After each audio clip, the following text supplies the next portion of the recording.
Bienvenue pour cette analyse approfondie. Aujourd'hui, on se penche sur un sujet qui intéresse pas mal de monde, partir au Japon quand on n'y réside pas.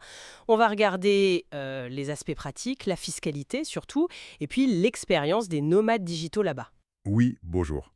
C'est vrai que le Japon, ça intrigue. On a cette image d'une administration, comment dire, assez stricte, et en même temps, on voit bien qu'ils essaient d'attirer les travailleurs à distance. Le nouveau visa nomade digital en est la preuve. Exactement, c'est ce mélange qu'on va essayer de décrypter. Alors, commençons par le dur, la fiscalité, c'est souvent là que ça coince, non? La base, c'est bien de savoir si on est considéré comme résident ou non résident. Tout à fait, c'est le point de départ. Résident, en gros, c'est si on a une adresse sur place, un jus chaud, ou si on reste plus d'un an, on continue, sinon on est non-résident. D'accord. Et pour un non-résident, qu'est-ce qui est imposable au Japon? Alors, la règle clé, c'est seuls les revenus de source japonaise. Un exemple typique, c'est les loyers d'un appartement qu'on posséderait au Japon. Mhm. Là, il y a une retenue à la source, c'est-à-dire que l'impôt est prélevé direct. Le taux est assez spécifique, 20,42%. Ah oui, 20,42%. Et ça s'applique aussi si, mettons, je travaille pour une boîte étrangère, mais je fais une mission au Japon. Exactement. Si le travail est physiquement fait au Japon, le salaire correspondant est un revenu de source japonaise, donc potentiellement soumis à cette même retenue de 20,42%. D'accord. Pareil pour certains dividendes d'actions japonaises.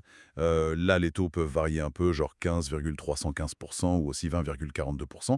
Mais attention, il y a les conventions fiscales. Ah oui, les traités entre pays pour éviter de payer deux fois l'impôt. Voilà, c'est ça. Ces conventions peuvent changer les règles, réduire les taux, voire annuler l'impôt japonais. Faut absolument vérifier celle entre le Japon et son pays de résidence fiscale. Cette retenue à la source, ça a l'air pratique. Est-ce que ça veut dire qu'on n'a rien d'autre à faire? Pas de déclaration Souvent, oui, ça solde l'impôt. C'est libératoire. Mais il y a des cas où il faut quand même faire une déclaration.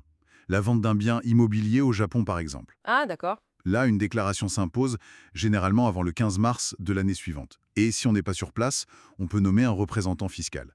Quelqu'un au Japon qui s'en occupe pour nous. C'est bon à savoir ça.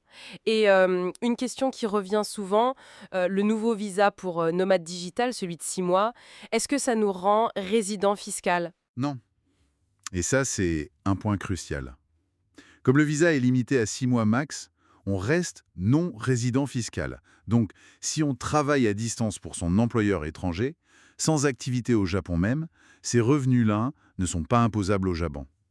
Très clair. Mais ça reste un peu complexe tout ça. Oui, franchement, pour être tranquille, consulter un spécialiste de la fiscalité Japon internationale, c'est pas du luxe avant de partir. Bon conseil. Alors, changeons de perspective. Passons à l'expérience vécue, celle des nomades digitaux.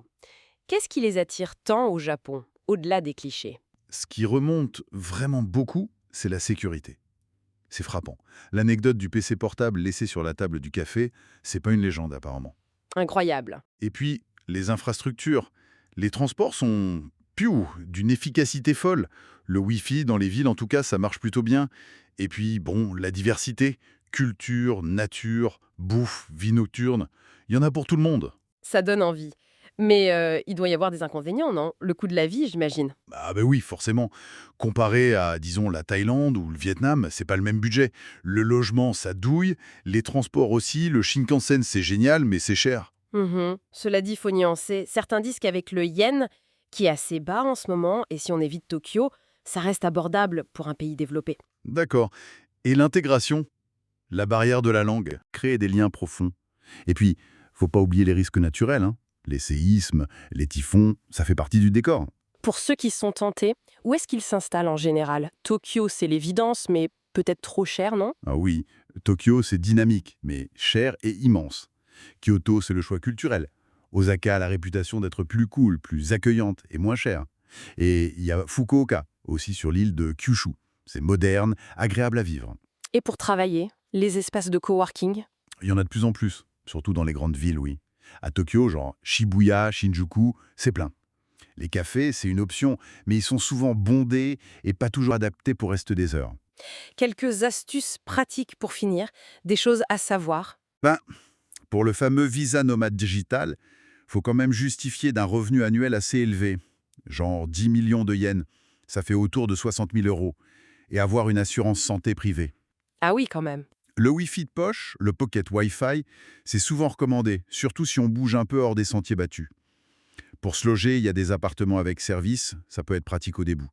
Et puis, oui, les paiements. La carte, ça passe bien en ville, mais dès qu'on sort un peu, faut du cash.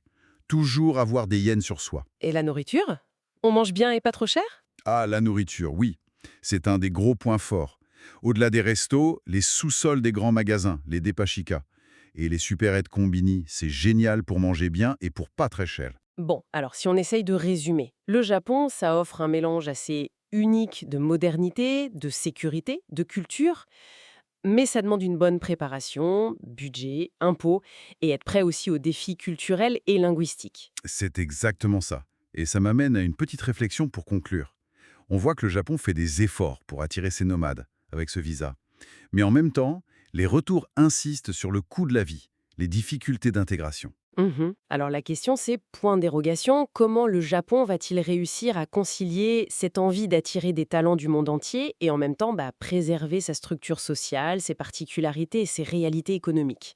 C'est un équilibre intéressant à observer pour l'avenir, je trouve.